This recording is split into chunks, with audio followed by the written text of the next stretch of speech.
Bueno, iniciamos con la capítulo 30 y es la clase número 35 de este mes 9 y vamos a tomar este capítulo 30, pero lo vamos a tomar con unos versículos anteriores, que es el final del 29, porque esa división fue hecha de ese modo, pero nos quedan, si arrancamos del 30, nos quedan unos hijos de Jacob que fueron hechos, que están narrados, perdón, en el capítulo 29, 31 en adelante. Entonces necesitamos retrocedernos de ese 30 un poquito para poder encontrarnos en el hilo del tema. Y estos hijos finalizan y aún en la mitad casi final del capítulo 30. Vamos a tomar un pedazo de un lado y otro pedazo de otro lado para poder encontrar el sentido del relato que el narrador está ofreciéndonos. Y es especialmente encontrarnos con esa base interesante de datos que nos está ofreciendo. Eh, bueno, entonces, teniendo en cuenta ese capítulo 30, que hace parte, que está dentro del Toledot número 8, que es la familia de Isaac, pero que quien habla es de Jacob, entramos a este capítulo 30, pero retrocediéndonos unos versículos, vemos los hijos de Jacob. Pero es interesante que aunque el relator está hablando acerca de Jacob, y también después más adelante va a hablar de Saúl, porque es que él está allí en la familia de Labán porque ha peleado con Jacob, entonces con Esaú. Entonces, el relator está hablando de dos hermanos, Esaú y Jacob, y ahora él se va a regresar otra vez para encontrarse con Esaú. Pero es importante que aunque es el Toledo de Isaac y va a hablar de Jacob y de dos hermanos que está hablando acá, se hace importante rescatar que los personajes que resaltan acá son dos hermanas. Entonces, es bueno ver cómo en el relato hay dos hermanos que también se hablan de dos hermanas, pero el punto importante son las dos hermanas. Obviamente, el contexto patriarcal impide ver un poco más la función de género acá, en este caso, de la parte femenina, y no se le visualiza. Pero el trabajo de la hermenéutica, que es el trabajo de la interpretación, es ver el valor que ellas tienen en estos relatos. Ellas prácticamente son las matriarcas que están generando, también con este autor que escribe, está mostrando las bases con las cuales se va formando el pueblo de Israel. Porque aquí nacen en ese capítulo hay 11 partos y aquí hay 11 momentos en los cuales se tienen hijos que van a formarse el pueblo de Israel. 11 partos, incluyendo a Dina, pero diríamos son los 12 hijos. Sí, pero los 12 hijos es que en el capítulo 36, más adelante, o sea, ya siguiente capítulo 31, 30, entonces 6 capítulos más adelante estaríamos hablando de que ya cuando va a morir Raquel va a tener a Benjamín. Y ese José que acabo de tener acá, que es el primer hijo, no entra dentro de las tribus, sino que van a tener dos hijos allá en Egipto, que se llama Manasés. Y entonces ese Manasés es el que va a ser parte de los hijos y Efraín va a ser parte de las tribus propiamente. Ahí tendríamos las 12 tribus. Entonces, este capítulo es para mostrar el centro de todo ese andamiaje de Toledo. O sea, si el Toledo está hecho para hablar acerca de este Jacob, de ese Isaac, entonces todo va llevando a un punto central para decir que el tema central de Isaac es que tiene un hijo, Jacob, y ese Jacob significa Israel. Israel está funcionando, pero por las 12 tribus. O sea que el punto central de todo este andamiaje, de toda esta estructura, está en este capítulo 30, donde se está hablando acerca de los hijos de Jacob. Y por eso es importante este capítulo. Pero también hay dos hermanas que son importantes acá. Raquel, Lea y Raquel, la mayor y la menor, pero terminando siendo amada, como es toda la secuencia de casi del Antiguo Testamento y del Nuevo, donde el menor pasa a ser, como tenido en la cuenta, esa Raquel, que es la menor, pasa a ser la amada, pero aún así, la mayor, que es Lea, por su estética social no agradable, por su nivel estético socialmente no era bien vista, se afligía. Entonces Dios también la recompensa con hijos. Entonces se ve ese juego de Dios allí, cómo se mueve dinamiza la vida, y se ve que detrás de todo está ese Dios mostrando su aporte. Entonces, en teología, aquí es interesante rescatar que no es un Dios que necesariamente hable, se pronuncie, pero que sí se mueve con los hechos. Hace que las cosas acontezcan de una manera, y esto es impresionante para nosotros como herramienta teológica. Esto es impresionante para nosotros tenerlo como un principio de vida, de que hay cosas en las cuales no necesariamente que va a sacar un permiso y ve difícil que el permiso se dé. Sin embargo, hay un Dios que mueve los ejes, mueve los actores, mueve los agentes, mueve los tiempos, mueve las reglas, y los juegos cambian, los tiempos, las sensaciones, las emociones, las decisiones cambian, y ese es, por eso en teología se le llama el Dios de la historia, que Dios es el de los acontecimientos, es el que mueve esas historias, las mueve a pesar que no hable. Y nosotros estamos acostumbrados al hablar, ¿qué dijo? Y se nos olvida ese ambiente sistémico, ese ambiente relacional, ese ambiente hologramático, donde mueve todo y las totalidades de todo. Entonces es un Dios que integra todas las cosas. Entenderlo de esa manera, un Dios relacional, entonces podemos estar muy tranquilos que Dios va a mover las cosas, y que a uno le parecen imposible que va a pasar porque las cosas están complicadas, Dios las va a mover de manera impresionante. Impresionante. Entonces, entrar con esa sensación de ese Dios que mueve la historia es lo que vamos a revisar paso a paso en estos versículos. Empecemos entonces a revisar los textos. A ustedes, a propósito, ¿qué preguntas le han surgido de este capítulo de esos hijos? De esos hijos de Jacob. A ver, ¿qué preguntas les han surgido? Quiero escucharlos. Cuando ustedes ven esos hijos de Jacob, ¿qué preguntas les surgen?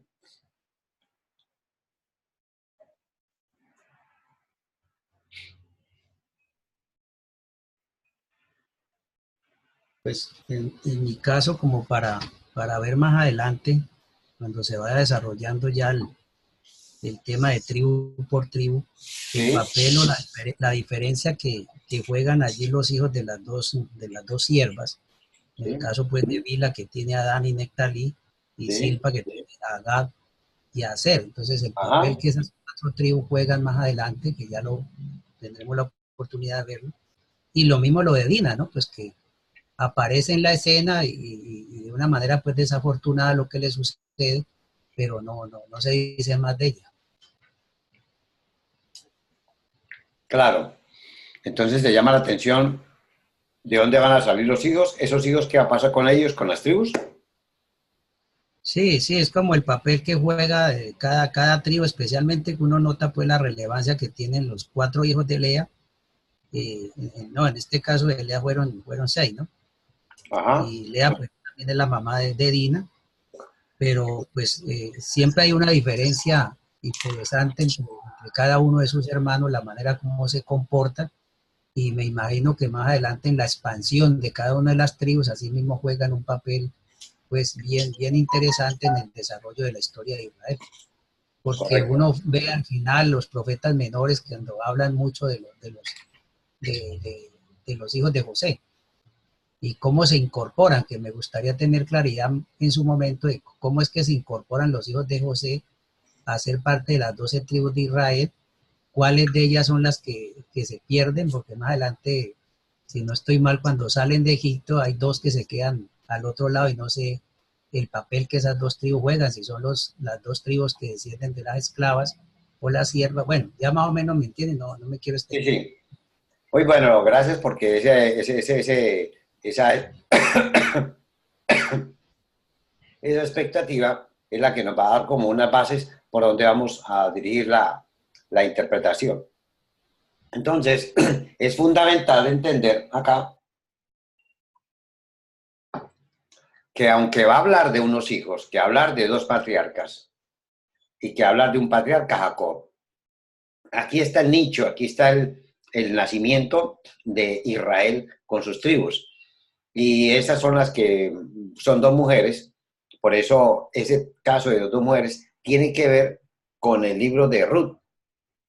El libro de Ruth, capítulo 4. Miremos de una vez. Ruth 4, donde dice que pelean dos mujeres.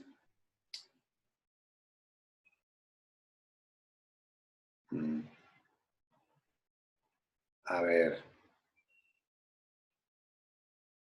Dice, y a ti te da, lo que hace el autor es a esa Ruth unirla con estas mujeres.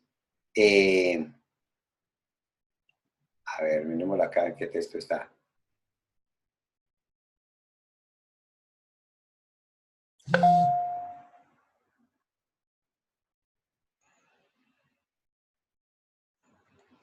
Ah, no la encontré. A ver, Ruth. Voy a colocar la pausita acá para.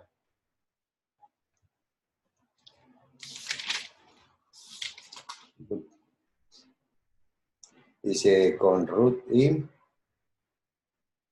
Raquel. Dice que se va reunida con Raquel y con Lea.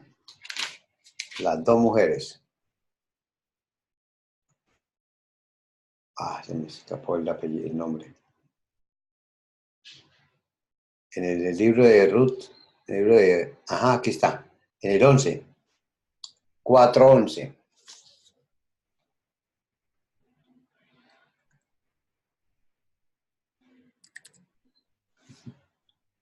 Ok, aquí está 4:11.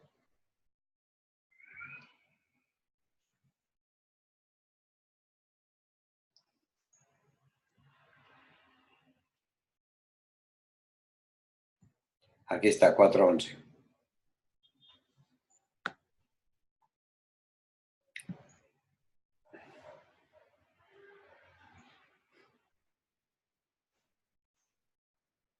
Vémoslo acá. Ruth 4:11. Los ancianos y todos los que estaban en la puerta, dice el texto, respondieron, somos testigos que el Señor haga que la mujer que va a formar parte de tu hogar sea como Raquel y Lea, quienes juntas edificaron el pueblo de Israel. Ahí está. Entonces, eso nos da de una vez una pauta, que lo que vamos a hablar acá de esas dos mujeres son las que van a edificar a Israel. De allí es donde van a ser.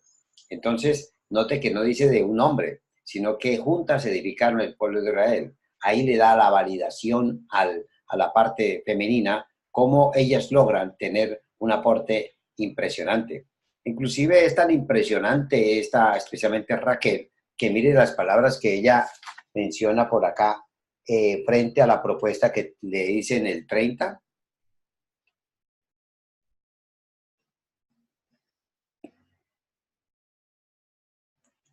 Aquí cuando Jacob le dice, ¿estoy yo en lugar de Dios que te he negado el fruto de tu vientre? O sea, para la teología de Jacob, Dios había cerrado el vientre de Raquel. Entonces es un patriarca que está hablando.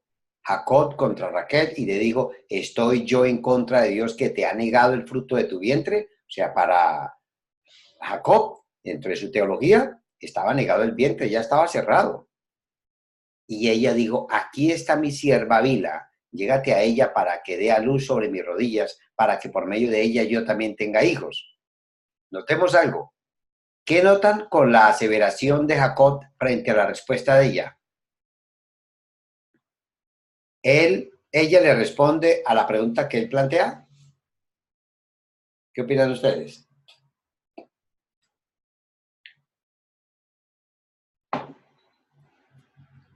Aquí se ve que no hay una coherencia entre la respuesta que hace ella y la pregunta que está planteando Jacob.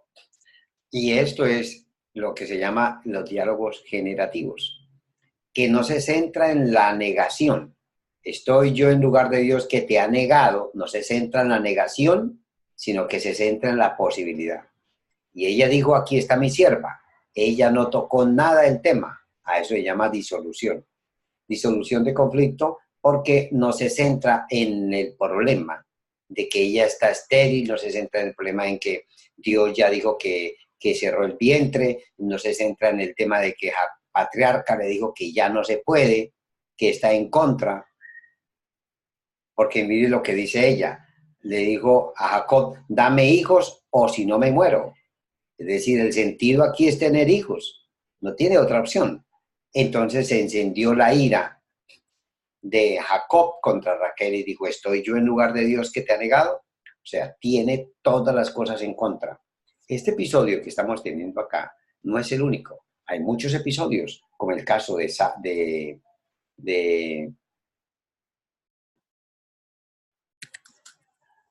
El caso de Samuel, de Ana. eso está buscándolo por acá. El Cana, quédate hasta que destete.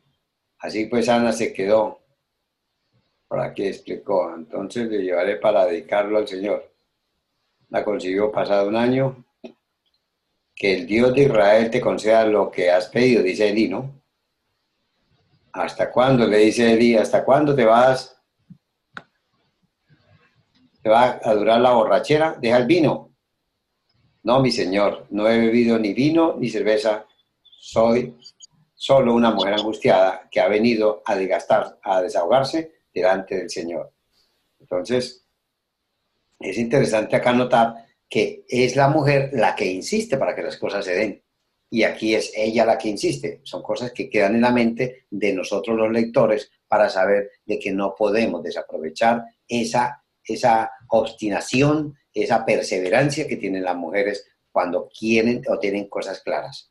Más claras que inclusive se remonta a la parte teológica y la desmonta la teología. Vamos a buscar un caso, otro más. Ustedes me ayudan ahí a buscar el caso de la Sirofenicia. ¿Se acuerdan del caso de la Sirofenicia? Eso está en... A ver, busquémoslo para acá. Está en Mateo.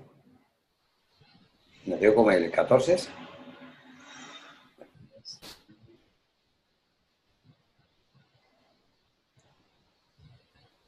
A ver, Sirofenicia Biblia. A Mateo 7:24.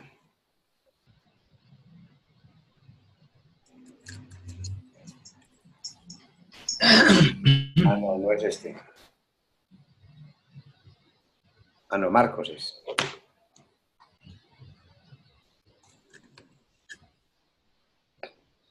Jesús partió de allí y fue a Tiro. De hecho, una mujer que era extranjera, sirofenicia, de nacimiento, y le rogaba que expulsara demonios, detenía a su hija. Deja que primero se sacien los hijos, replicó Jesús, porque no está bien quitarles el pan a los hijos y echárselo a los perros. O sea, no está bien. O sea, dentro de la ética, eso no está bien. Sí, señor, respondió la mujer, pero hasta los perros comen debajo de la mesa las migajas que dejan los hijos. Ella cambia la postura de Jesús, lo hace pensar a Jesús. Una mujer le cambia el pensamiento a Jesús. Allá una mujer le cambia el pensamiento a Jacob. Entonces, esos elementos aquí interesantes que se rescatan dentro del relato nos da muchas luces, porque aquí hablamos de una mujer, pero esa mujer podemos darle una significación y es las minorías sociales. ¿Cómo una minoría social puede generar cambios sociales? ¿Cómo una minoría puede tener una posibilidad de desarrollo? ¿Cómo un hijo en la casa puede ser como el símbolo de paz cuando las parejas están peleando? ¿Cómo en nuestras sociedades estos grupos que parecen como minorías y que son despreciados tienen también mucho que decirnos a nosotros? No quiere decir de que, por ejemplo, en el caso de otra minoría, que podemos verla, no, minoría no significa siempre en números. Minoría significa es aquellas personas que no tienen su validez, no tienen su validez. Entonces hay un grupo que eran los sodomitas, ya vimos en el caso del capítulo 14 no, el 14 no, cuando estuvimos revisando el caso de Sodoma y Gomorra, capítulo 19, allí hay un grupo que dentro de la ética judía obviamente es puesto a un lado por ser sodomitas, pero Jehová está diciendo, miremos, vayamos a ver qué pasa e intentemos hasta dónde se dan las cosas. Entonces, esa manera misericordiosa de Dios de querer cambiar las reglas a pesar que los juicios están claros, a pesar que hay mucha bulla, hay mucho testimonio que dice, o pruebas que están en contra de Sodoma, dice, no intentemos saber qué hay. Esa manera de expresarse, esa forma de extender la misericordia es impresionante. Y aquí también lo estamos viendo, en este episodio de la mujer sirofenicia, cuando Jesús le dijo, por haberme respondido así, puedes irte tranquila, el demonio ha salido. Cuando ella llegó a su casa, encontró la niña acostada en la cama, el demonio ya había salido de ella. Entonces, ver este caso acá, cómo esta mujer cambia la historia. El caso de Ana cambia también la historia, aún de un sacerdote. Y ahora aquí esta mujer también cambia la historia, se vuelve impresionante. De eso trata nuestro tema acá. Entonces, volvámonos acá a capítulo 29, 31, que es el que estamos estudiando esos grupos. Pero miremos acá el contexto.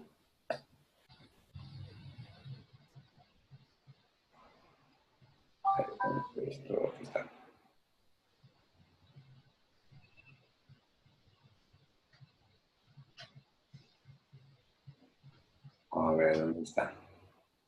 Contexto. Jacob, capítulo 30. El contexto nos ayuda un poco a entender esta estructura. Histología. Aquí sí está perícona, no está perícopa. Perícopa es peri alrededor, es como lo que está alrededor, como unos límites que se colocan, un perímetro para saber el relato de dónde a dónde va. Por eso este relato, la perícopa, lo que está alrededor, la tomamos desde el capítulo 29, 31, hasta el 30, 24, aquí es. 30, 24, los hijos de Jacob, Lea y Raquel. Entonces no estamos hablando solamente de Jacob, porque el título está hecho aquí así. Hijos de Jacob. Entonces, esa manera de titularlos, ¿qué te dice después de haber escuchado en breve ahora que es el quehacer son de mujeres? Porque es que aún mismo Jacob es sacado en alquiler por las mujeres. Entonces, uno, ¿cómo cambiar el título ahí? ¿Qué dicen ustedes?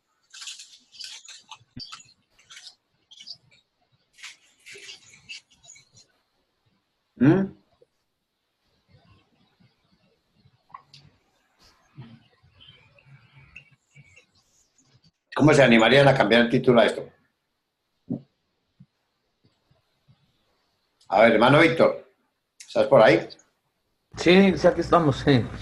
¿Cómo te parece? Bueno, le pondría yo que entonces sería las dos mujeres, madre del pueblo de Israel. Eso, los hijos de las dos mujeres o dos matriarcas que son las fundadoras de Israel. ¿Eso qué genera? Solo cambiar el título, ¿qué genera? El enfoque cambia completamente porque nosotros estamos siempre pensando que es el hombre, pero aquí veo que al final el hombre no es el que determina ahí, más bien es Dios, pero son las mujeres las que deciden, las que toman el control prácticamente. Por eso de ahí viene el reclamo de Raquel, que quería hijos también, porque miraba cómo su hermana tenía hijos y ella no tenía, quería ser parte del pueblo. Ajá. Sea madre también. Claro, entonces el título sería ¿cómo?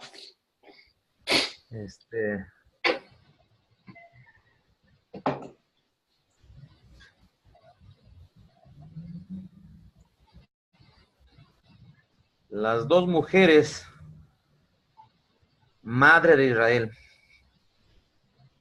Mire, y si tomamos un pedazo de Ruth, juntas edificaron el pueblo de Israel.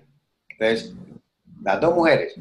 Pero aquí, como para los hebreos, mire que uno dice las dos mujeres, pero cuando habla del hombre no dice los hijos del hombre. Allá dice los hijos de las dos mujeres. Ella te tiene nombre y aquellas también tienen nombre. Y aquí Ruth le coloca nombre. Raquel y Lea. Dos matriarcas que edificaron el pueblo de Israel. ¡Ja! ¿Cómo suena eso? No, pues sí. No cualquiera estuviera de acuerdo así. Los hebreos, si nos escuchan, no nos estuvieran de acuerdo con nosotros. Interesante esto, ¿no? ¿Cómo Sí. te parece, Armando?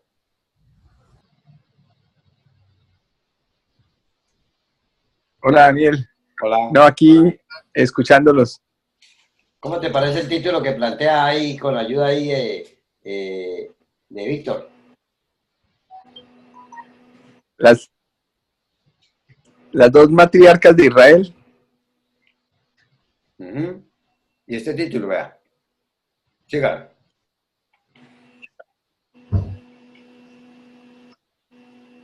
Bueno, y si vamos un poquito más allá, porque, porque pues Dios es el que teje y que le permite a esas dos mujeres ser las matronas, ¿no? Pudiéramos decir el Dios del pueblo de Israel, o sea, Dios el gestor del pueblo de Israel. Sí, está bien, pero no podemos ocultar el nombre de ellas, porque ellas tienen nombre. Ya, Porque ahí tendríamos casi a nombre de Dios opacar las mujeres. Porque aquí a nombre del hombre se opaca la mujer. Ahora sería a nombre de Dios opacar la mujer.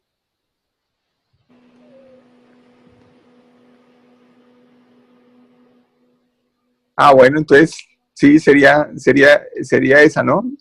Raquel y Raquel y Lea, sí, las matronas de Israel, matriarcas. las matriarcas, Las dos matriarcas las matriarcas. que edificaron el pueblo de Israel. De entrada ya le da una cosmovisión al tema. ¿Ya? Entonces, teniendo en cuenta eso, aquí tenemos hijos de Jacob, Lea, Raquel. Y aquí agreguemos ese aporte de la clase. Sería Raquel, Lea y Raquel, las dos matriarcas que edificaron a Israel. Colocamos en paréntesis Ruth 4:11. 4:11, sí, ajá. Ahí está bien. Ok. Entonces, siguiendo revisando, esta perícopa es el centro de la narración de Jacob y Labán. Está en medio de la historia de Jacob y Esaú. Los dos hijos son fruto de la relación de Jacob con 4 mujeres. Los dos hijos, los hijos. Los hijos son fruto de la relación de Jacob con 4 mujeres. Bueno, los hijos de Lea y Raquel es fuente de conflictos matrimoniales y posteriormente de los dos reinos del norte. El reino del norte es Lea y el reino del sur es Raquel. Por eso, en el centro, Efraín va a estar en Samaria, que es la capital del norte. Y siempre se van a pelear, inclusive acerca de ese Lea y a ese Raquel. Miremos aquí, creo que en Amós habla acerca llorando Raquel, dice Raquel. Raquel que llora a los hijos. Que lloras, algo así. Raquel que llora a sus hijos. Sí, ¿cómo es que dice eso? ¿Esa frase cuál es? Pero, no, o sea, ¿no es? Sí, eso sea. Raquel, Raquel que llora a sus hijos.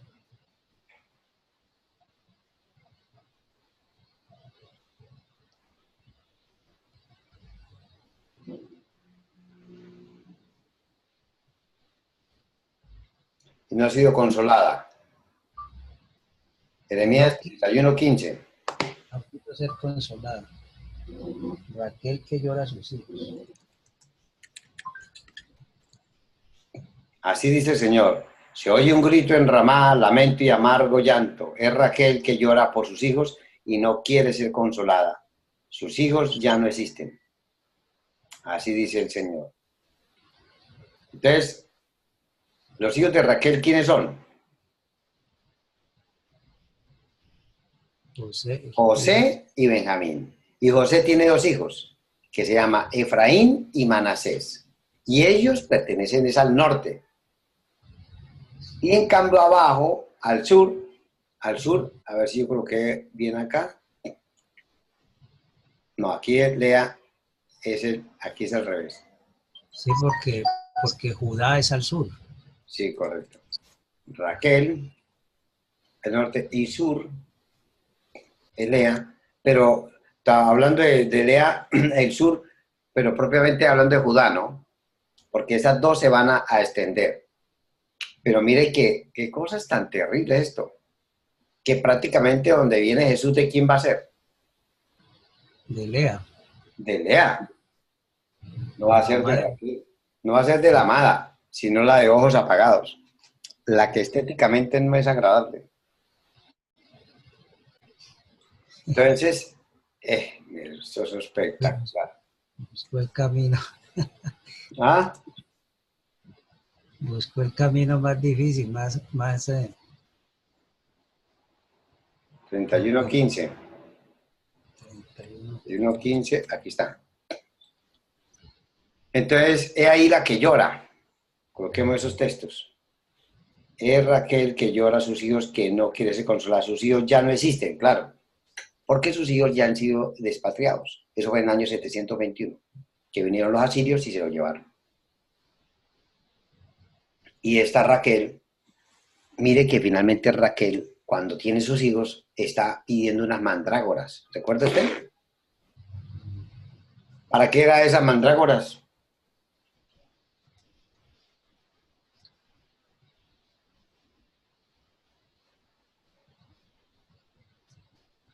El 14, 30-14.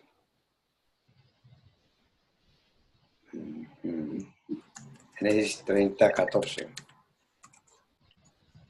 Rubén salió al campo a encontrarse una fruta llamada mandrágoras y se la llevó a Lea, su madre. Entonces Raquel le dijo a Lea, por favor, dame alguna mandrágora de las que te trajo tu hijo. Entonces, Lea estaba afligida porque no podía tener, Raquel no podía tener hijos. En la aflicción de ella vio las mandrágoras como fruto de una fruta afrodisíaca y quiso tenerlas también para ella. Pero finalmente las tiene, las come y no produce efecto. Finalmente Lea, la que sí se acuesta con el Jacob o pone a su sierva y hace tener hijos. Entonces, wow, las mandrágoras no funcionaron. ¿Quién funcionó? Fue Jehová, porque Jehová se acordó y sí le dio un hijo, pero fue mucho después y sin mandrágoras. Esta mandrágora estaban acá. Aquí me adelanté un poquito. 21:15. Mandrágora officinarum. Es una raíz que hace como el fruto de un hombre, con zanahorias ahí, y la figura también de un hombre, de un ser humano, que se le aplican esas cualidades afrodisíacas o que elevaban el nivel erótico para tener relaciones sexuales, tener hijos. Así lo contemplaban ellos, ¿no? Su creencia. Bueno, entonces, volviendo acá al tema, la estructura, más que su valor teóforo viene es que los nombres tienen relacionados con Dios. Por ejemplo, Samuel, Daniel, Elí, Ismael, esas terminaciones, él significa Dios. Esos son nombres teóforos, que son relacionados con Dios. Pero más que ese valor teóforo, que Dios es el que actúa, el valor de las el valor,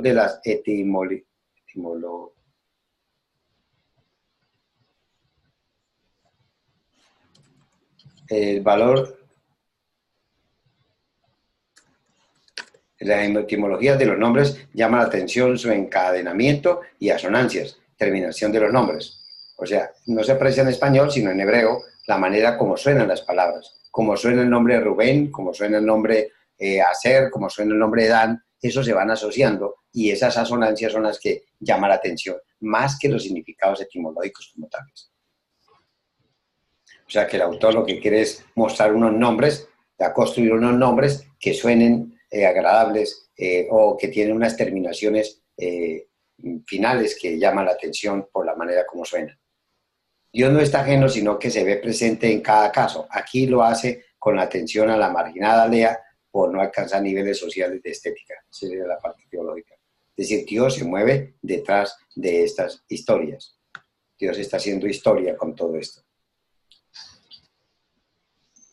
Bueno, ahora revisemos ahora sí los versículos, que ya es el versículo 31.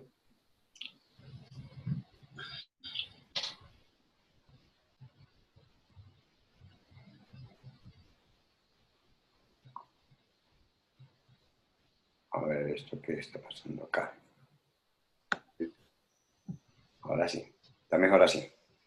Bueno, entonces, ese capítulo 31, versículo 31 al 30, versículo 31 al 35, se hace necesario explicarlo. Historia de dos hermanos sobre dos hermanas con 11 partos. Jacob, servidor de dos mujeres en competición. O sea, el siervo aquí es Jacob, no es las mujeres, es Jacob. Capítulo 29, marcado por ser muy secular, este próximo enfatiza la presencia de Dios. Capítulo anterior, cuando él llega ya al capítulo 29, donde Labán y empieza ya a agradarse con la muchacha, la encuentra y se presenta y finalmente le da la bienvenida, no se ve la presencia de Dios como diciendo, aquí estoy, pero obviamente se ve que él teje los acontecimientos detrás de todo.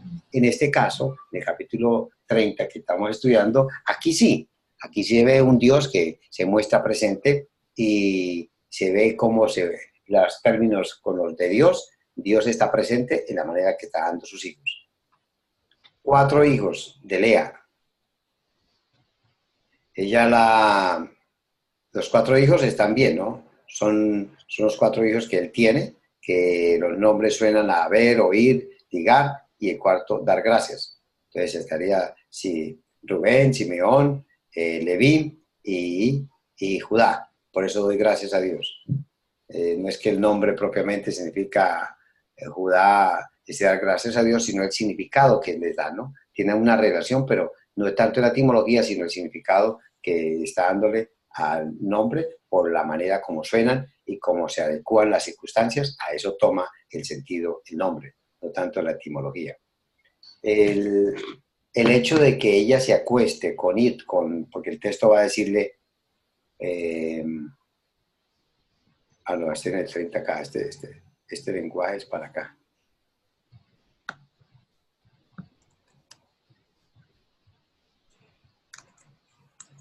Aquí acá. Está adelantando con esta explicación. Entonces, corriéndolo acá. Ahora sí. Ahora pasamos al 31, al 8. Aquí ya es lo que queremos explicar. Vio el Señor. Pero antes de pasar allá, expliquemos los nombres. Entonces, vio el Señor que Lea era aborrecida y le concedió hijos, pero Raquel era estéril. Entonces, ese término, vio el Señor, es la misma frase cuando Dios se compadece de que sufre. Por ejemplo, notemos un caso muy anterior que está sufriendo alguien. Génesis capítulo 8:1. Está el pobre Noé en una barca, ha llovido 5 meses y está en alta mar y él está desesperado porque no haya qué hacer ahora. Entonces Dios se acordó de Noé, de todos los animales que él hizo, y las aguas comenzaron a bajar. Ahí está la ayuda, Dios se acuerda. Aquí igual, vio el Señor, o se acordó el Señor, que Lea era aborrecida y le concedió hijos. No le dijo, la llamó y le dijo, no, actuó. Entonces, ese mensaje es impresionante para nosotros día a día, porque nosotros vamos en momentos difíciles y ahí es donde algo pasa y Dios hace una maravilla y es una manera de entender que se mueve de forma impresionante con nosotros. Dios se revela de ese modo, trae. Es el Dios que en el libro de Mateo se revela a través de una estrella que se le acerca a unos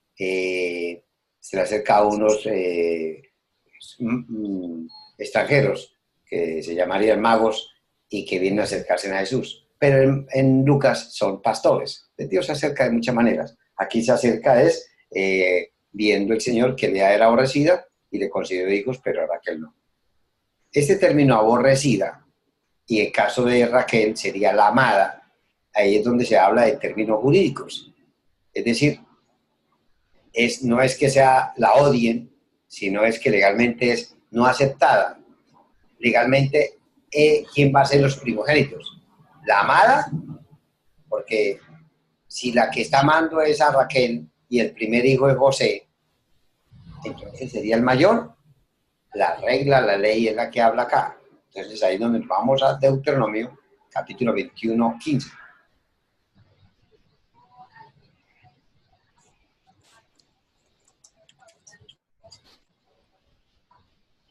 Tomemos el caso de un hombre que tiene dos esposas y que ama a una de ellas, pero no a la otra. A ambas le dan hijos y el primogénito es el hijo de la mujer a quien no ama.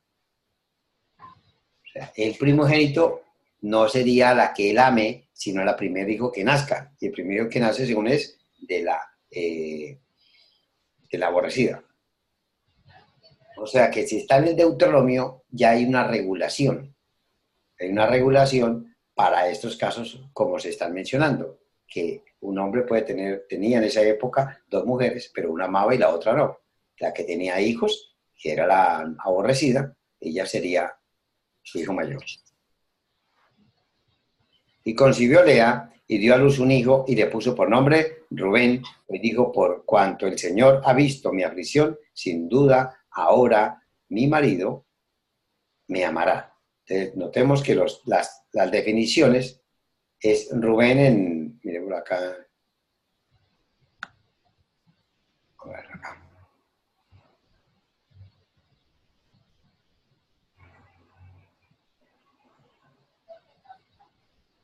Pero Raquel, es un nombre de Teóforo. Era estéril y concibió a Lea y Dios llamó su nombre Rubén. Aquí está.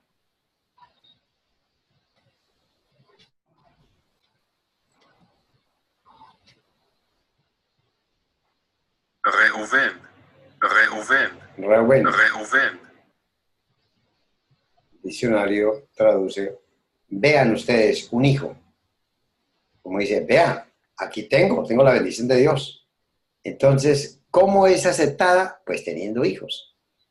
Ayer estaba trabajando con una persona y esa persona está amando a su esposo, pero su esposo tiene otra. Entonces, hace 3 años ya no quiere saber más de ella.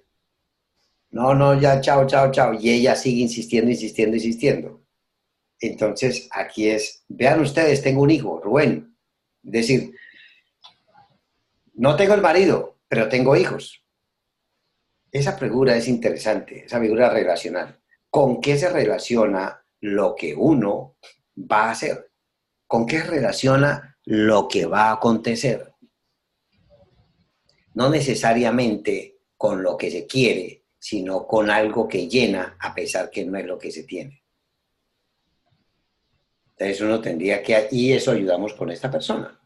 Ella preguntábamos que necesitaba compañía. ¿Y de qué otra manera podría tener compañía distinto a su esposo? Entonces ella hablaba de otras compañías. Compañía con sus hijos, compañía con su familia. No es igual a la del esposo, pero es una manera de traspolar o remitir otra parte. ¿Qué gusto sentía con su esposo?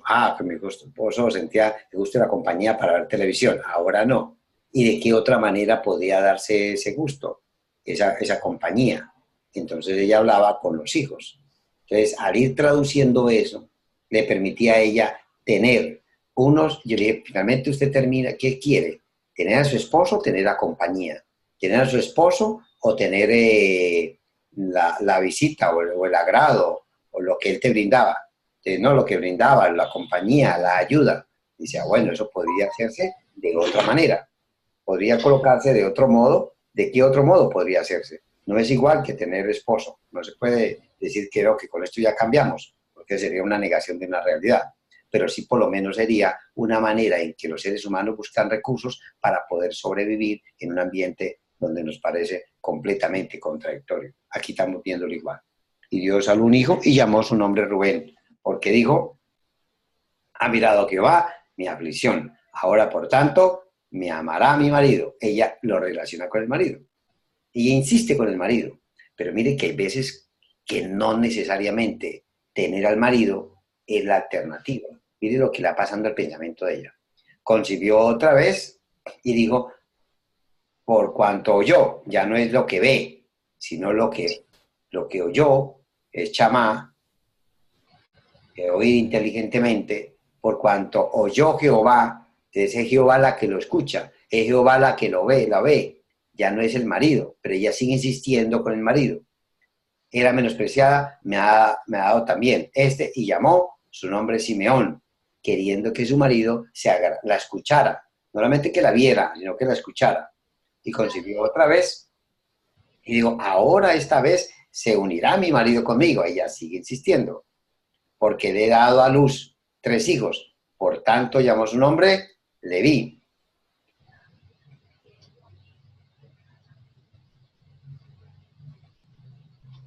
Nombre Leví.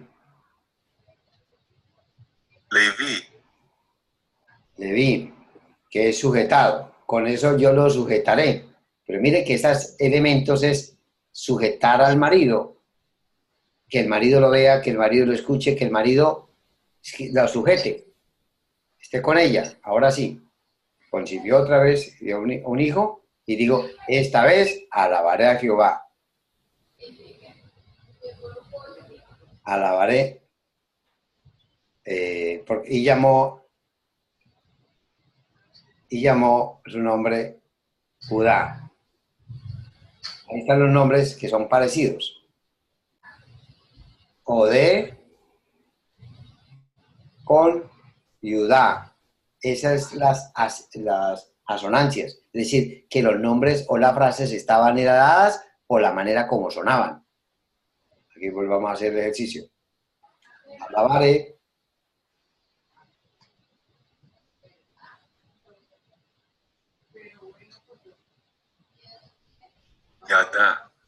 Yadá.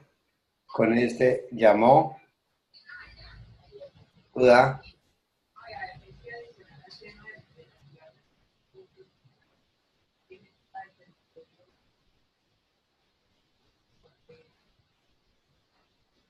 Yehudá.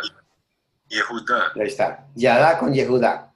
Esa es la asonancia que en hebreo ellos buscaban cómo se relacionaban lo que hablaban.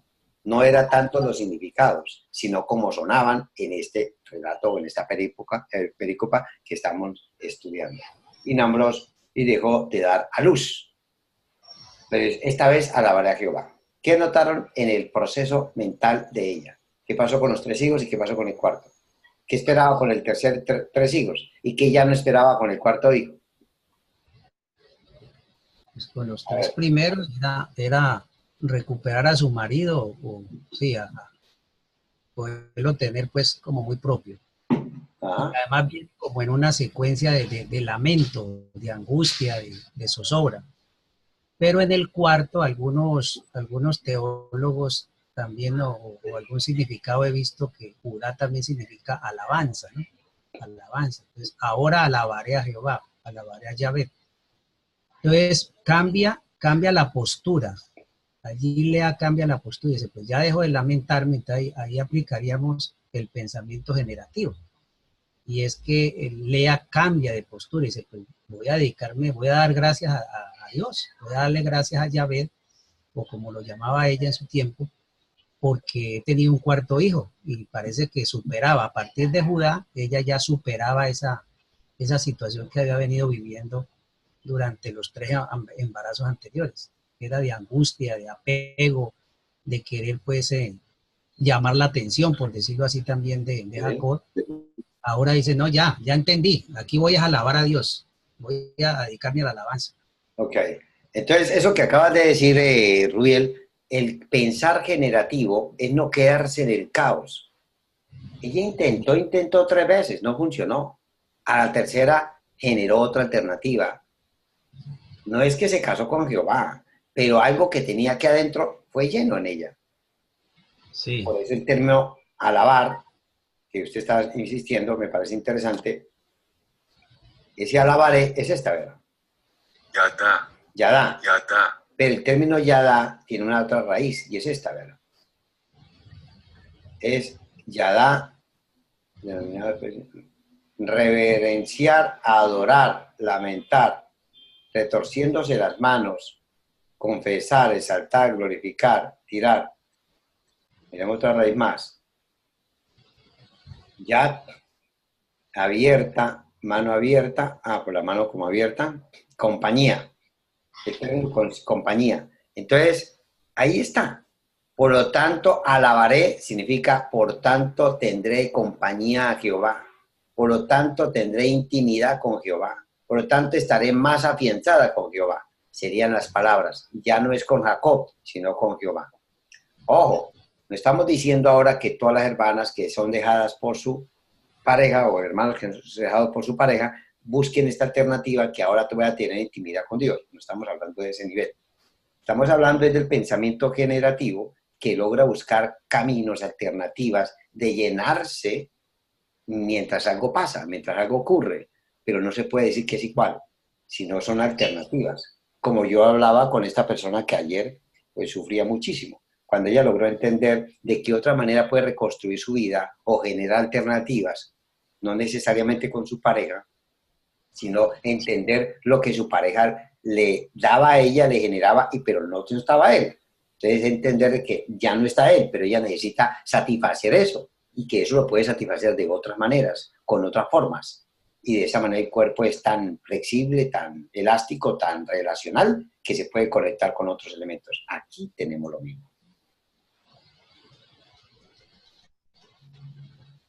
Llamó su nombre Judá, y ya su nombre Judá, Yehuda. Judá, ¿qué significa celebrar?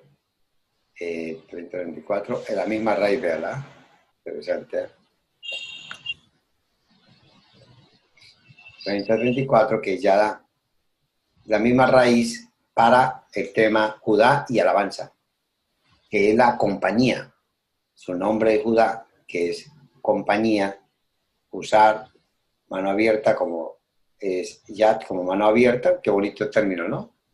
Usar, extender la mano, pero la mano extendida, así, porque la otra mano extendida es cerrada, ¿no? Es otro término en hebreo, pero este es como abierto, como dispuesto, a la compañía eres tú, ¿no? Cuando uno saluda, extiende la mano para decir, de ti encuentro compañía. Bueno, ahí termina el capítulo, los 4 hijos y la metamorfosis que ella fue viviendo para poder acercarse con Jehová. Ese punto es impresionante. Interesante punto. Bueno, ahora viendo Raquel, esto es bueno para un sermón interesante, ¿no? Viendo Raquel, la palabra viendo,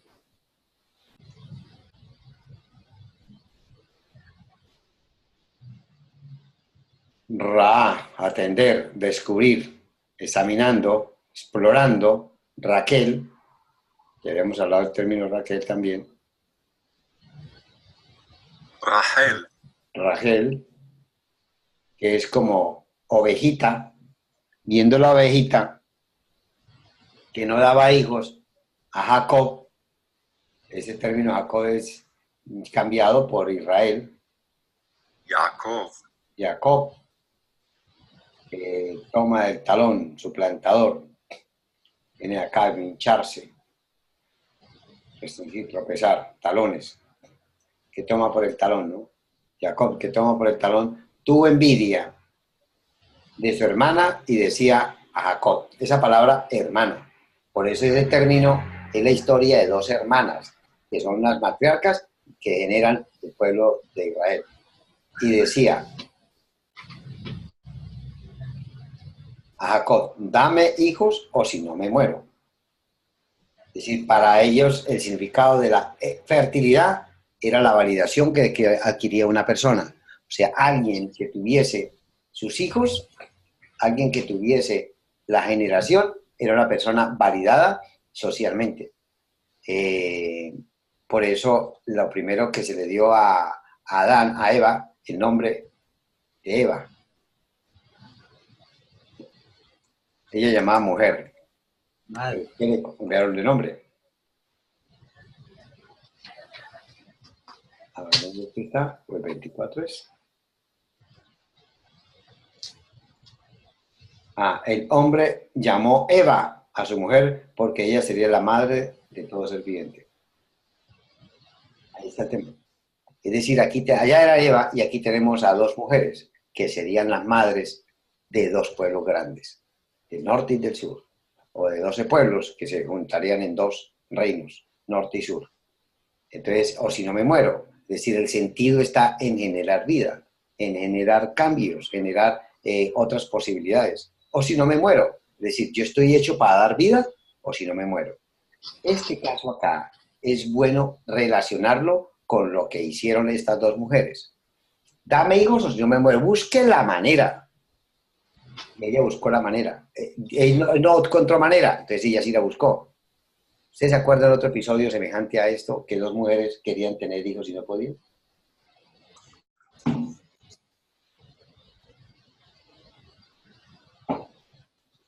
¿Se acuerdan?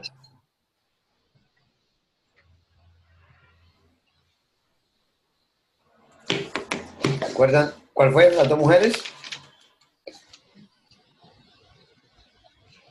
Que querían tener hijos y no podían. No me acuerdo ahora. ¿Cómo? No me acuerdo ahora. Véalo, aquí está. Luego, por miedo, quedarse en Zoar, Lot se fue con sus dos hijas a vivir en una región montañosa. ¿Se acuerdan? Pero no era que no podían, sino que no tenía con quién. Es que tenemos algo muy semejante acá, Rubiel. Porque ellas no eran estériles. Carecían era de varón. Pero miren, aquí está. Ella Pero buscó ¿qué? Buscó las buscaron hijas. gente. Y aquí está mi sierva, llégate a ella. Y para ella, psicológicamente, tener hijos en las piernas, la sierva tenía el hijo y cuando paría, le caían los hijos en las piernas de ella y ella se volvía dueña del hijo. O sea, hay salida. Legalmente era aprobado. Y más tarde busca unas mandrágoras. Y más tarde Dios le concede tener hijos. Es decir, esta mujer podía tener hijos, pero tenía que rebuscarse esa manera. Eso es espectacular. O sea, por eso los hebreos se rebuscaban y tienen de dónde rebuscarse, ¿verdad? Así hubiera que violar las normas. Eso, lo que hicieron, ¿verdad? Aquí viola una norma cuando el jefe, el patriarca, ¿qué le dice? Yo no puedo. Ah, no, ¿y Dios qué? Aquí está. ¿Estoy yo en lugar de Dios que te ha negado el fruto de tu vientre? Es decir, yo no puedo porque es que Dios no puede. Y Dios dijo que no, o sea, que eso está negado. La mujer dijo, no, eso hay otra posibilidad. Este es el lenguaje generativo. Lo mismo, la samaritana decía, judíos y samaritanos no podemos tratar entre sí. Jesús dijo, hay otra manera. ¿De qué otra manera? Las mujeres que tenemos acá, allí vivió con ellas en una cueva, un día una mayor, un día menor. Nuestro padre ya está viejo, viejo significa muerte, y no quedan hombres en esta región para que se case con nosotras, como es la costumbre de todo el mundo. O sea, es legalmente que se casen. Él lo ha acostumbrado. Vamos a vamos a emborracharlo y nos acostaremos con él. Así por medio de él tendremos descendencia. Esa misma noche emborracharon a su padre y sin que éste se diera cuenta de nada, la hija mayor fue y se acostó con él. Ahí está la Lea. Y la siguiente mañana, la mayor le dijo a la menor, mira, anoche me acosté con mi papá. Vamos, emborrachémoslo de nuevo esta noche y ahora tú te acostarás con él y así, por medio de él, tendremos descendencia. Esa misma noche volvieron a emborrachar a su papá y la menor y se acostó con él. Así, las dos hijas de Lot quedaron embarazadas de su padre. La mayor tuvo un hijo que llamó Moab y de ahí salieron las moabitas, Ruth y Jesús de Nazaret. Desde esto se le embolató la cabeza, porque es un Dios mucho más grande que las reglas. Y nosotros hemos querido montar unas reglas y decirle a Dios que se metan esas reglas. Y entonces ya manipulamos las reglas y manipulamos a Dios. Y cierto que no es así. Dios es mucho más allá que las reglas. Mucho más allá. Mucho más allá. No quiere decir que no existan reglas. Las reglas deben existir. Solo que las reglas son muy flexibles. Depende. Si la regla opaca la vida, la regla cae. Pero si la regla favorece la vida, la regla se empodera. O sea que el referente es la vida, no la regla. Y lo otro es que uno podría armar un sermón con base en Filipenses 2:5 ¿Qué dice cómo? Acerca de la humillación de Jesús. Se me ocurre a mí poner un título, ¿no? Dice, el camino de la humillación de Jesús. Es decir, cómo Jesús, cómo Dios, en la encarnación de su Hijo, tomó el camino, pues entre comillas, más bajo. Partiendo desde esas historias de las dos hijas de Lot, pues que recurren a un incesto con tal de conservar la vida. De ahí vienen los moabitas, Ruth que viene de los moabitas, o sea que era de pueblo extraño, pueblo extranjero, menospreciado. Después encontrarle el caso de Rahab. O sea, cómo esa línea de Jesús es una línea de humillación, ¿no? Que es lo que hacia los ojos del mundo y las reglas, de las reglas, es como no lo mejor visto, lo mal visto, pero cómo Jesús tomó ese camino, esa ruta para encontrarnos a nosotros que estábamos más abajo, que estábamos perdidos. Aquí está. La actitud de ustedes debe ser como la de Jesús, que siendo por naturaleza de Dios, no consideró al ser igual a Dios como a cosa que aferrarse. No se arregla a los roles, que es pastor, que es mujer, que es hombre, o que tiene un puesto, o que tiene plata, no tiene plata. No. Sino No que... ¿Cómo? No se apega a los títulos. No se apega ni siquiera a la genealogía, ¿no? Porque en el caso, por decir algo, de los reyes, que tenían que ser de una línea pura, pues, en el caso de los sacerdotes, y Jesús que tiene los dos papeles, tanto rey como sacerdote, pues está fuera de esa línea. Esto es impresionante. Este estudio es impresionante. Sí, así Vamos a colocarle esas citas acá. Vamos a colocarlas para podernos recordar.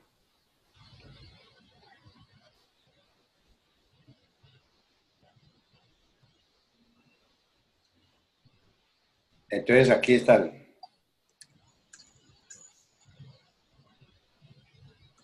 Pensar generativo. Aquí tenemos casos. Por ejemplo, arrancamos. ¿Con cuál? Con el caso de Génesis 19:30. Esa mujer pecadora, mujer, no, sí.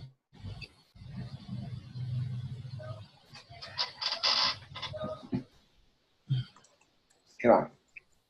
Génesis 3:15. ¿15? ¿El otro cuál fue? 3:20, ¿no? Génesis 3:20. Gracias. ¿El otro texto cuál fue? Ya es el de Génesis 19:30. El de las dos hijas de Lot. Génesis 19:30. 19:30. Y el otro, por ejemplo, el caso de la Sirofenicia. Marcos, ¿qué? 7. ¿No, Víctor, se acuerda? Es Marcos 7:24. Gracias. ¿Cuál fue el que vimos más? Filipenses.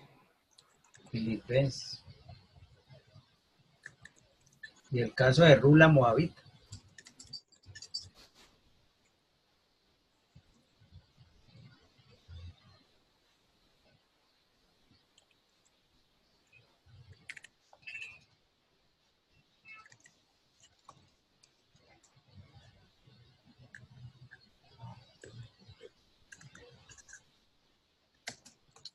Ruth la moabita y Rahab la ramera.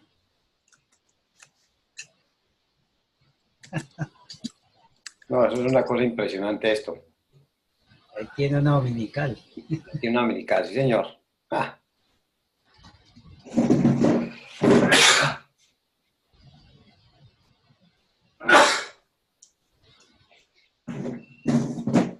Bueno, entonces acá tenemos, ahora, prevalece la voluntad de Raquel por encima de la teología de Jacob. ¿Cómo interpretarlo? Ella dará un hijo José y luego muere al dar su segundo hijo Benjamín. A ver, ¿cómo interpretar esto acá? ¿Prevalece la voluntad de Raquel por encima de la teología de Jacob? ¿Qué opinan ustedes?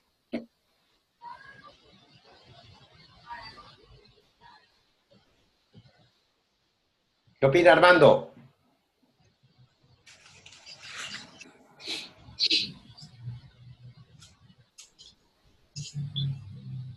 Armando, ¿estás por ahí?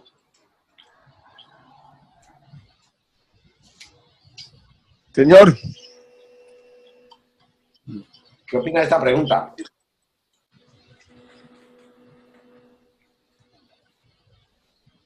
que si prevalece la voluntad, el deseo de Raquel al de Dios. A la teología de Jacob, basado en esa frase. Entonces se entendió la ira de Jacob. ¿Por qué Raquel le pide algo?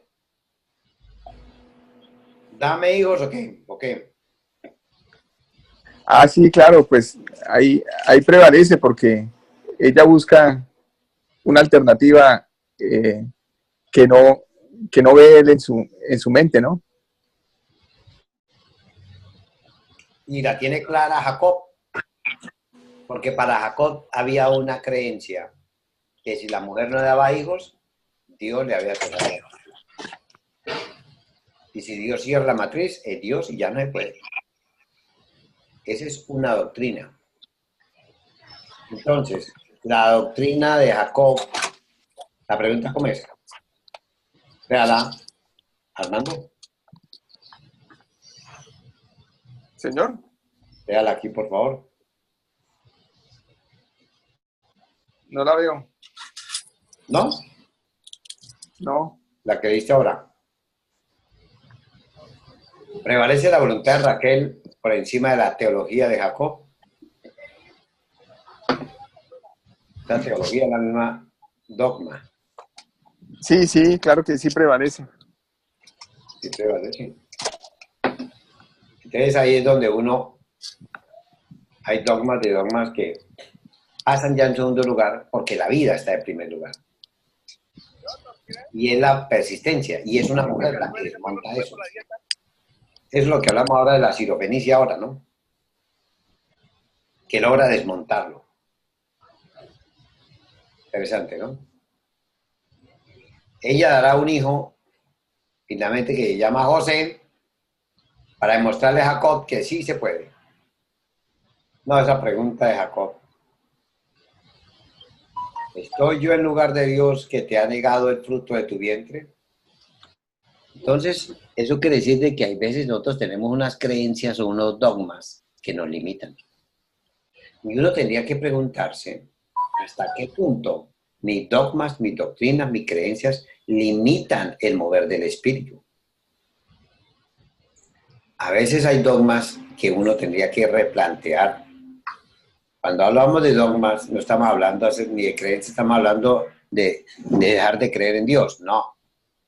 Estamos hablando de ciertas doctrinas o cierta creencia que nos limita y que si nosotros dejáramos la posibilidad del espíritu, él cambiaría esto para que facilitara otras cosas posibles, que son las que estamos viendo acá. Esa manera de atrincherarse Jacob acá y no ver posibilidades. Es una mujer la que le tumba la doctrina, el dogma, la creencia, para crearle otra posibilidad. Ese es el que debe generar en nosotros una herramienta para preguntarnos de aquí en adelante qué cosa mía es la que no me deja desarrollar. ¿Qué cosa mía? No sé cómo les parece a ustedes esa pregunta. ¿Inquieta la mente esto?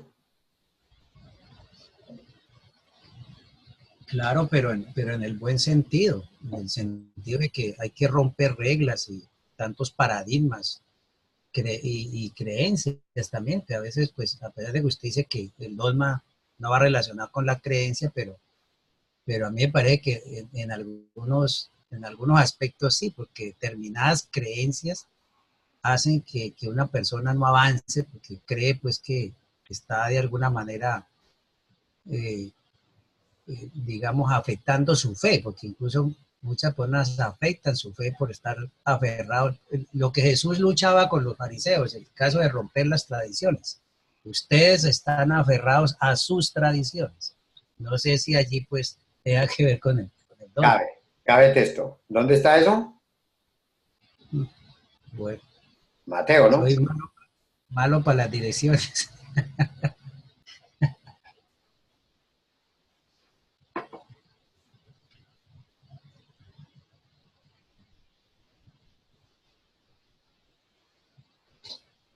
Eso está en Mateo 7, creo que es. Entonces estaría en el Sermón del Monte. Sí. Mateo 7:8, Marcos 7:8. Amar.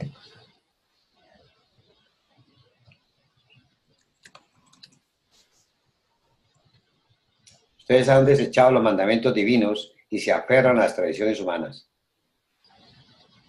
Imagine la palabra, aferrarse, atornillado, Aquí está. no querer desprenderse.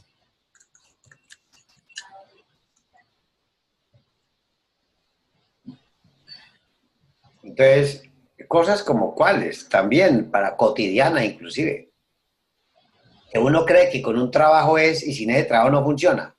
No, uno dice, no, no puede aferrarse, puede ser de otra manera. Recordemos que aquí el tema es la vida, cómo engendrar vida. Lo que le pasó a las dos mujeres moabitas, o las hijas de Lot, era cómo engendrar vida. Cómo rompieron una regla para poder generar vida. ¿Cómo lo hicieron? Entonces, es una cosa que mejor dicho, nos rompe la cabeza. Y eso nos ayuda como a ver que la vida fluya más y genere movimiento, permitir que el espíritu se mueva. No que sea tan rígido que no hay mover del espíritu porque no permite, como el caso de Nicodemo. ¿Cómo es posible que una persona se meta dentro de sí misma y vuelva a nacer? Eso es imposible, ya siendo viejo. Ah, Jesús le dijo, no, tienes que cambiar de cabeza, soltar el dogma. Y tenemos otro caso más, ¿no? Un ejemplo también es en la ciudad cuando uno ve venir las ambulancias, en el caso de Cali, por el carril prohibido, en este Ajá. caso el mío, y pasarse el semáforo en rojo, porque hay que salvar una vida.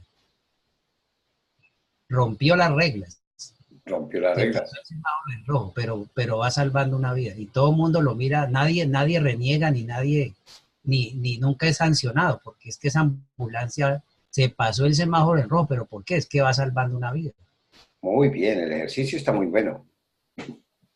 Ese ejemplo de Marcos, ese ejemplo este es de las tradiciones, ¿no? Ahí está el médico, ¿no? El hermano, ¿qué es el médico? ¿Hermano Víctor o el hermano Armando? Armando, Hermano Armando. pues haga la Para, pregunta. para salvar a una madre, en el caso de un embarazo, cuando viene la cesárea es para salvar una vida, o dos vidas, salvar una mamá y salvar un hijo que viene en camino. Se rompen las reglas. Lo natural es que la mamá tenga a su hijo de manera natural, ¿sí? ¿Volver al vientre es posible? A ver, Armando, te están haciendo una pregunta. Sí, señor. ¿Cómo es? Como estamos hablando de salvar vidas, una ambulancia cuando se pasa un semáforo en rojo, nadie lo molesta ni lo incomoda porque todo el mundo entendemos que esa ambulancia va salvando una vida. Y usted como médico, cuando ve una mujer en embarazo en riesgos y hay que practicar una cesárea, por ejemplo, que no es lo natural, no sería lo normal, pero ¿por qué se hace? Para salvar una vida. En este caso, una mamá y salvar también una nueva vida, que es el hijo. Es pensar generativo, como lo enseña el hermano Daniel. Ah, bueno, sí. Entonces, en todos estos casos médicos, entre otros, ¿no? Cuando un bebé está muy deshidratado y entonces hay unos casos extremos que que le colocan una aguja muy gruesa y se la inyectan de una vez al hueso. Mm, Eso es para una forma de hidratar a ese bebé que no se le pueden coger venas, ¿no? bueno, hay un caso, ¿no? Bueno, bueno, y usted dijo el caso de la cesárea, ¿no?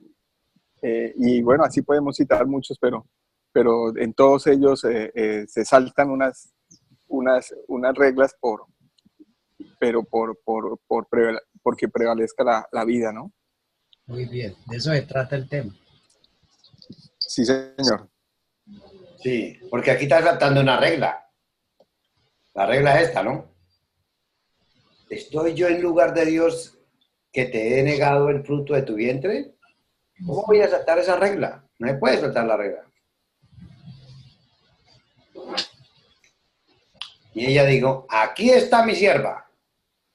Llégate a ella para que dé a luz sobre mis rodillas, para que por medio de ella yo también tenga hijos. Y le dio a la sierva por mujer, y Jacob obedeció, obediente. Llegó a ella, y Bila concibió y dio a luz un hijo a Jacob. Este relato es interesante. Aquí está mi sierva, llégate a ella para que dé a luz sobre mis rodillas, para que por medio de ella yo también tenga hijos. Y cuando nace el hijo, dio luz a Jacob.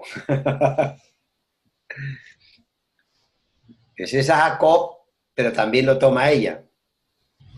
Lo toma, son métodos. Y Raquel dijo, Dios me ha vindicado. Ciertamente ha oído mi voz y me ha dado un hijo. Por tanto, le puso por nombre Dan, que es el juzgó. Dios ha oído mi voz. Es decir, ha sido justo conmigo. Y me dio un hijo. Ella quedó contenta, a pesar que su hijo no había nacido de su vientre.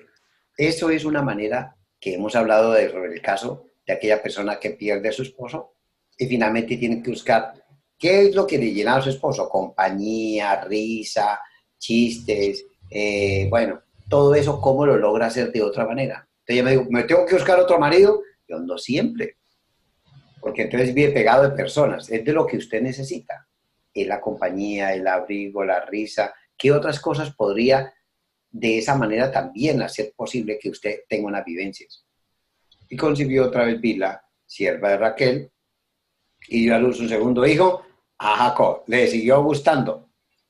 Ya no uno, sino ahora dos hijos. Y Raquel dijo, con grandes luchas de Dios, he luchado con mi hermana y ciertamente he prevalecido. Y le puso por nombre Neftalí. Vea que ahora el tema es la hermana. Ella, Lea, peleaba porque Jacob estuviera con él. Ahora ella es cómo pelear con la hermana para demostrarle que ella también tiene hijos. Y le puso por nombre Neftalí, mi lucha. Entonces los nombres se colocaban con las situaciones, las circunstancias que estaban rondando. Y viendo Lea que había dejado de dar a luz, bueno, hasta ahí nos queda ese texto porque ya son los dos hijos que tiene ella. 39 al 13, aquí está. Ajá. Y ahora aquí a partir del 9 al 13, ya no es solamente ella, Raquel, la que tiene hijos, sino que ahora también la otra también se antoja, porque era competencia entre mujeres, entre las hermanas, muy semejante a la competencia, rivalidad que tenía Jacob con Esaú, también competían. O sea que los sistemas de competencia dentro de las mismas familias no es nuevo. Siempre hay unas envidias dentro de los mismos hermanos, que el otro prevalece y por qué yo no. Viendo Lea que había dejado de dar a luz, tomó también a su sierva Silpa y la dio por mujer a Jacob. Esa fue una idea que se le antojó después de haber visto a su hermana hacerlo. Y Silpa, y obviamente eran temas legales, no es algo que se inventó de ilegal, no, para ellos era normal. Por eso la ética cambia de acuerdo al sistema como está. Esto no lo podemos tomar de allá y meterlo acá y decir que así como la Biblia dice, aquí también es acá. No, porque cada cultura tiene sus éticas. Su ética es su conciencia, cómo se siente frente a una situación de estas. Y Aunque pudiera uno pensar, doctor Daniel, sí, que Lea no tenía necesidad de recurrir al método. Ya había tenido 4 hijos, pero ¿por qué lo hacen? porque era la costumbre, o estaban en competencia. Vea, nos faltó Eso. meter a Lea en la humillación de Jesús, en el cuadrito que hizo anterior. Ah, sí, La menospreciada, sí. porque Judá viene de ella.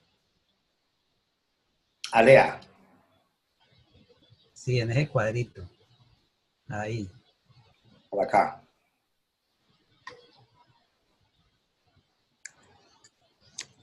Lea, menospreciada, ¿no? Sí. Y consolada, ¿no?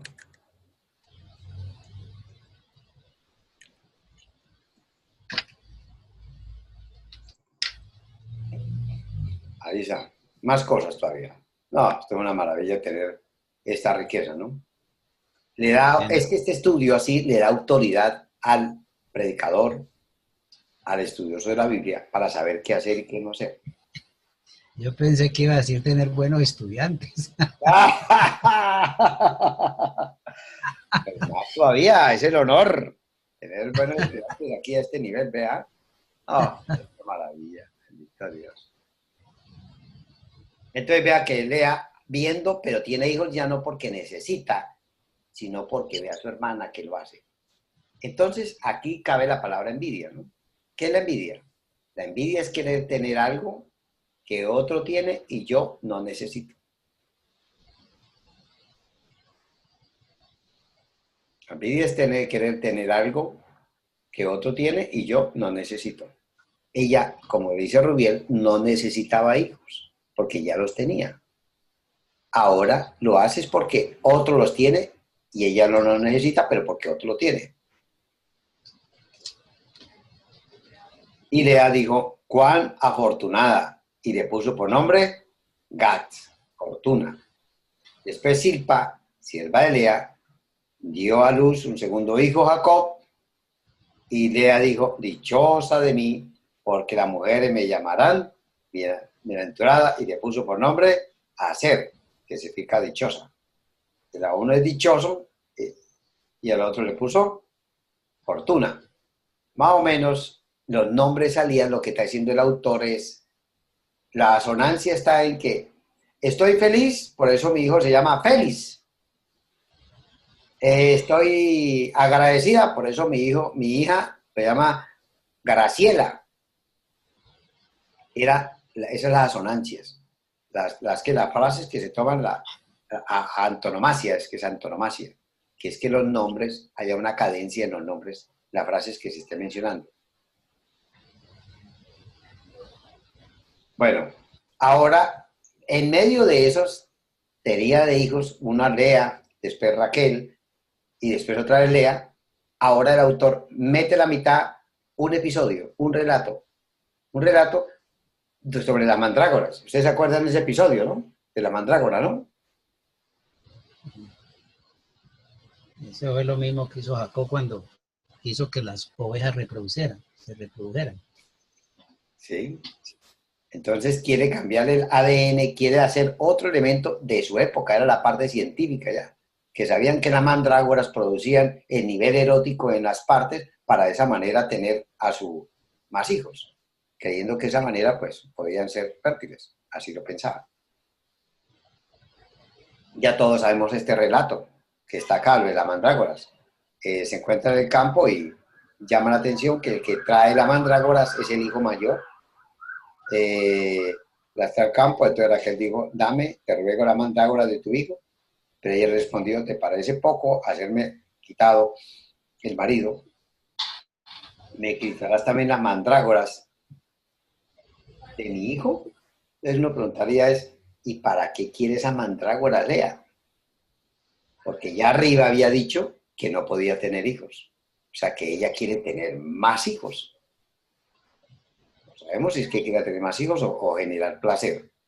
Pero algo, después de haber visto que si sierva tuvo hijos, ella querrá también tenerlos. Pero ahora Jacob lo que dice, Y Raquel dijo que él duerma pues contigo esta noche a cambio de la mandrágora de tu hijo. O sea, que la dueña de Jacob era Raquel. Cuando Jacob vino del campo por la tarde, Lea salió a su encuentro. Cuando dice en la tarde, en la situación vespertina, cuando cae el sol, salió a su encuentro, muy semejante a cuando dice que Jacob venía huyendo de Esaú y cae también allí en el atardecer y coloca de almohada una piedra y se encuentra allí con Dios. Le salió a su encuentro otro encuentro más, dos encuentros, uno con Jehová y ahora otro con Lea. Y le dijo, debes llegarte a mí porque ciertamente te he alquilado por la mandrágora de mi hijo. Debes. O sea, que las que manejaban la situación, ¿quiénes eran? Las mujeres. Las mujeres. Es poco, dice acá el texto. Pero todavía no las dos. Ya son las dos. ¿Sí? Le digo, llégate a mí, porque la verdad te he alquilado. El tema alquilado en hebreo es este.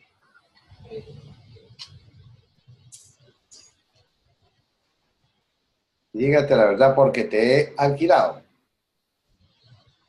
Sahar. Sahar. Sacar, como sacar. Sahar. Ese mismo acá, ¿verdad? Sahar. Completamente, completamente. Ese sacar es compra, contratado, alquilado. Ese nombre alquilado es el mismo que más abajo vamos a tomar. Miremoslo acá. Diana. Y aquí tiene el nombre del versículo 18. Ah, 18. Y dijo Lea, Dios me ha dado mi recompensa por cuanto di a mi sierva, a mi marido, por eso llamó su nombre Isaacar, ese mismo término. Isahar. Isahar. Isaacar, que viene de Nasá, que es elevar, y el verbo sacar, que es el mismo de alquilar. O sea que cuando el texto está diciendo que lo vio venir en el camino en la tarde, le salió al encuentro el 16. Cuando pues Jacob volvía del campo, a la tarde salió Lea a él y le dijo, llégate a mí porque la verdad te he alquilado. El término alquilado, con ese le colocó el nombre a su hijo.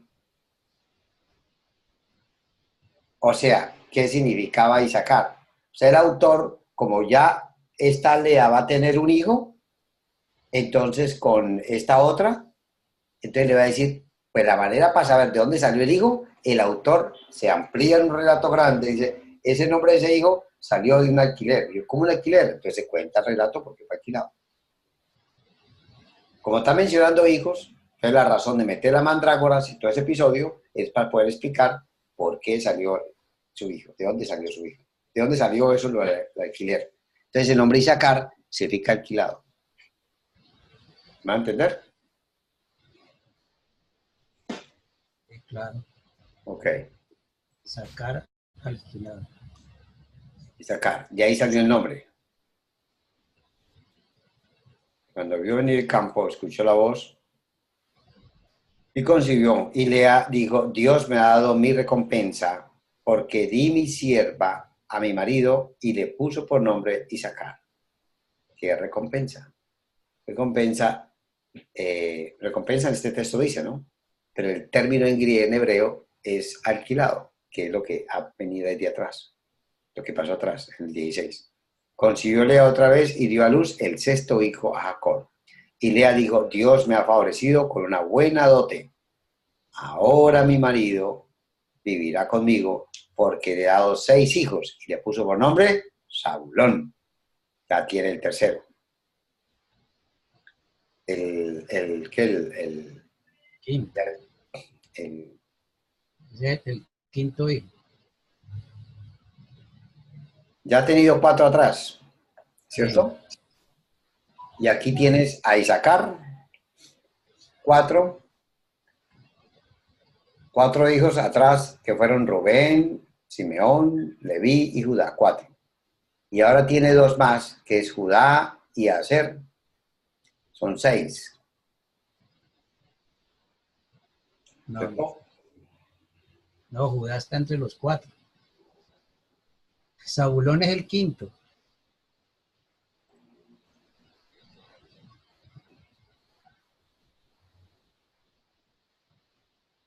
Ah, sí, tienes razón, tú estaba contando, eran los de la sierva, Así es. la sierva. Entonces ella volvió a quedar embarazada, Dios escuchó a Lea y ella quedó embarazada, cosa que decía que no podía haber quedado según el versículo 29-35. Al final del 29 dice, después de esto dejó de dar a luz, pero no dice que no podía. Pero el 30-17 Dios escuchó a Lea y ella quedó embarazada y le dio a Jacob un quinto hijo. Dios me ha recompensado, que es Isaacar, o sea que ella vuelve a quedar embarazada. Pero es un poco jocoso la cosa, ¿no? Porque es que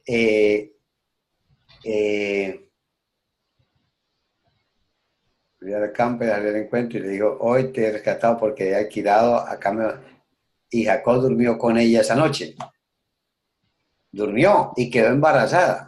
O sea que el que se come las mandrágoras es Raquel, pero la que queda embarazada es Lea. Es que los autores hablan de eso y dicen que el texto es bastante curioso por eso. Porque finalmente come y come mandrágoras, pero no queda embarazada. La otra sin mandrágoras queda embarazada. Pero después, más tarde, es Raquel, a la que vamos a ver ahora enseguida, y ella concibió y dio a luz un hijo. Ah, no. Entonces Dios se acordó de Raquel y Dios la escuchó y le concedió hijos. Pero notes aquí que después, no, porque ya han pasado 2 hijos, o sea, pueden pasar 2 años, la mandrágora no le funcionaron. Pero es Dios el que se acordó de Raquel y Dios la escuchó y le concedió hijos. Ahí es donde quedan hijos. Y ella concibió y dio a luz un hijo y dijo, Dios ha quitado mi afrenta y le puso por nombre José. José. Le añade, diciendo que el Señor me añada otro hijo. Ese y otro hijo al que se está refiriendo es al que va a aparecer más adelante, que es Benjamín. Aconteció como había trabajado en su parto, que le digo a la partera, no temas, que también tendrás este hijo, porque ella en el parto también se muere. Entonces, pero le añade, que el Señor me añada otro hijo. Se dijo José, este es muy optimista. Es que está interesantísimo verlo, porque está colocándole nombre a él y dijo, pero es que tras de este viene otro. Y ese llamará Benjamín. Y ya es cuando ya está adulta, más adulta, es Génesis 36, 16.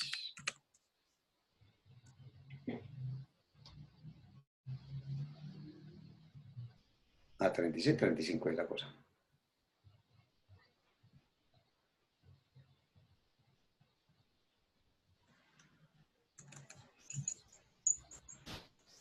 Después partieron de Efrata y tuvo un parto muy difícil. En el momento más difícil del parto, la partera le dijo, no temas, estás por tener otro varón, otro varón.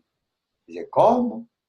No obstante, ella se estaba muriendo y en sus últimos suspiros alcanzó a llamar a su hijo Benoni, que significa hijo de mi aflicción, hijo de mi tristeza.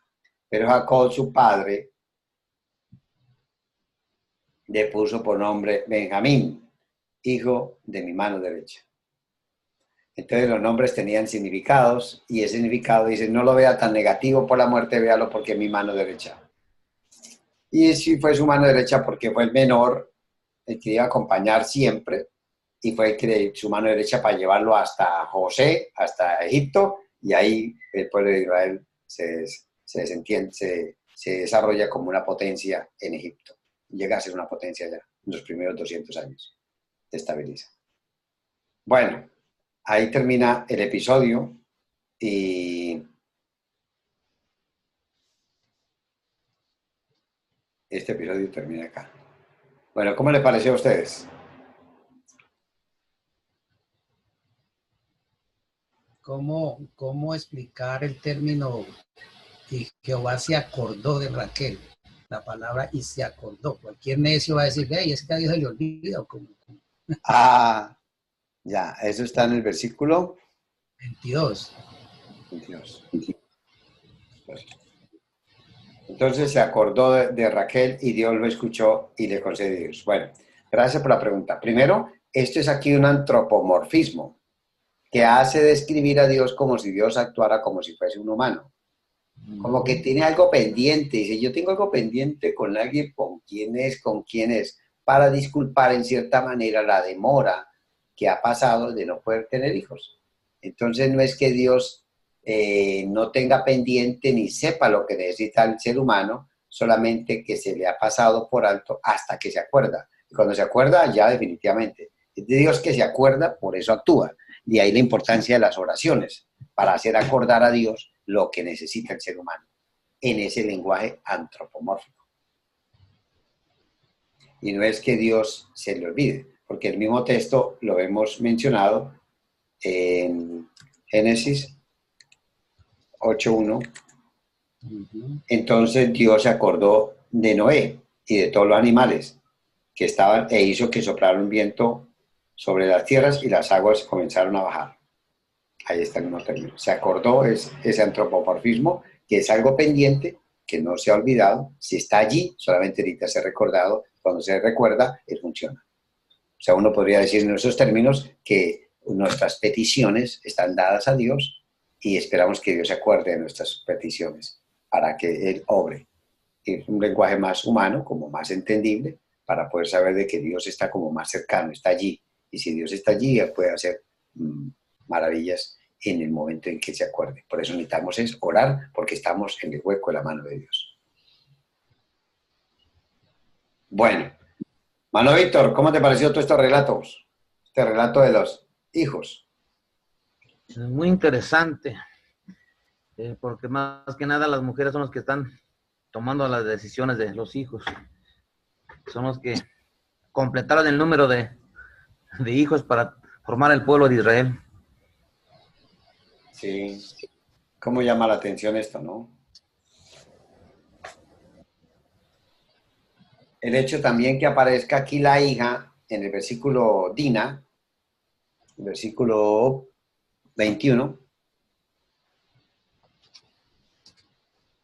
Después dio a luz una hija y le puso por nombre Dina. Aquí tenemos a Dina.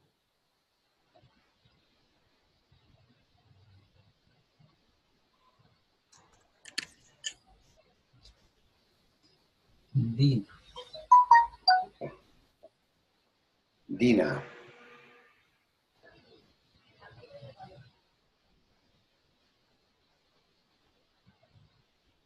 Dina. Dina. Justicia. Dina. Dinaíta. Bueno, justicia, hija de Jacob.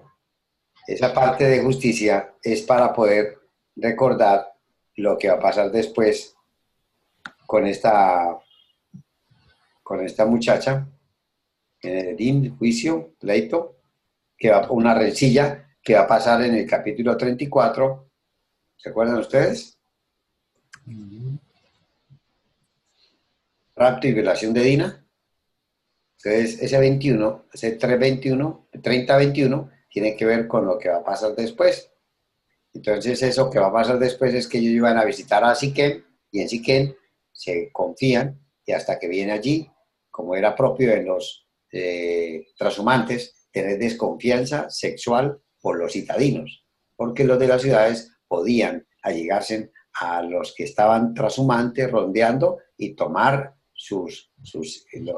las partes que querían beneficiarse, ya sea su ganado, ya sea las mujeres, y violarlas. Entonces, eso lo concebían. ¿Por qué razón? Porque eso se explica con lo que Abraham dijo, y ella es mi hermana. Isaac también dijo, ella es mi hermana. Y se hizo los pactos en los pozos. Y ahora aquí también aparece que estaban llegando a Siquem y también violan a esta mujer. Pero si uno quisiera ver esto acá en miremoslo acá, se lo vamos a dar después. En Siquén, cuando la vio Siquén, que era hijo de Hamor, Hamor, el hebreo jefe, la agarró por la fuerza, se acostó con ella y la violó. Ese relato, al relacionarlo con este otro,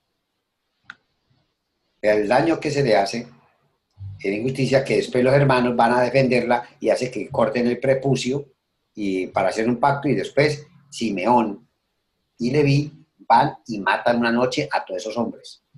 Entonces es una cosa injusta, porque a pesar de que había una injusticia, ellos hicieron una peor, que la ley de la Lamec. Porque la ley del talión es ojo por ojo y diente por diente. Si violó una mujer, violarían otra allá, más o menos. Pero aquí lo que hicieron fue matar mucha más gente, y cuando ellos ya habían hecho un pacto de decir, bueno, nos sometemos a Israel, nos vamos a circuncidar. Cuando estaban en el momento de mayor dolor por la cirugía que se habían hecho en la época, pues ahí con fiebre y con dolor es que llegaron a matarnos. Eso es injusto. Eso es Simeón y Leví. Por eso el papá, cuando les va a hablar en la bendición del capítulo 49, les tienen en cuenta eso. Entre todos, ahí está, Simeón y Leví son chacales, sus espadas por instrumentos de violencia. No quiero participar de sus reuniones ni arriesgar mi honor en sus asambleas. En su furor mataron hombres y por capricho mutilaron toros. Maldita sea la violencia de su enojo y la crueldad de su furor. Los dispersaré en el país de Jacob, los desparramaré en la tierra de Israel, por ser violentos a esos dos, que son Simeón y Leví. Y terrible, ¿no? Esos hombres que son Leví, que son de injustos, son furiosos, violentos, Leví termina siendo los de la tribu, de la piedad, de la honra. Y Simeón, que significa oír inteligentemente, donde sale el nombre Simeón Pedro, que es aquel que escucha inteligentemente, pero también es violento. Entonces tiene unas raíces dentro de las narraciones hebreas que quiere proyectarse hacia dónde quiere apuntarle este discurso. Entonces, ese nombre Dina es la que es violentada, pero finalmente en Siquén, el Siquén fue el que la tomó. Ese Siquén que está allí, ese Simeón, miremoslo acá, en este texto de Juan, capítulo 4, versículo 1. La mujer, dice acá,